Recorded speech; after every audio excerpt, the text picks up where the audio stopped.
Hey everyone, welcome to our YouTube channel WebToTech, and in today's video I'm going to show you how to change language on Google Chrome in mobile app. Now without any further ado, let's get started. So first of all, launch your Google Chrome mobile application on your device. Now once you are here, you can see your profile picture just at the top right corner. So tap on it. Now once you are here, scroll down and you'll see the option of languages. So just tap on that option of languages. Now once you're here, you can see that in my case, the default language is set to English United States and English. Now tap on Add Language in order to add an additional language you want to change to. Now for instance, I'm just going to search for English. Okay, and set my language to English Australia.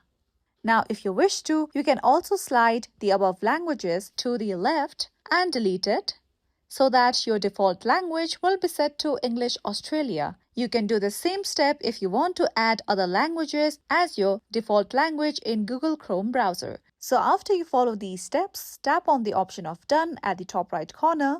Then your default language will be changed on Google Chrome in your mobile app. So that's all for today, and if you found this video helpful and informative, don't forget to subscribe our channel for more upcoming tutorial videos.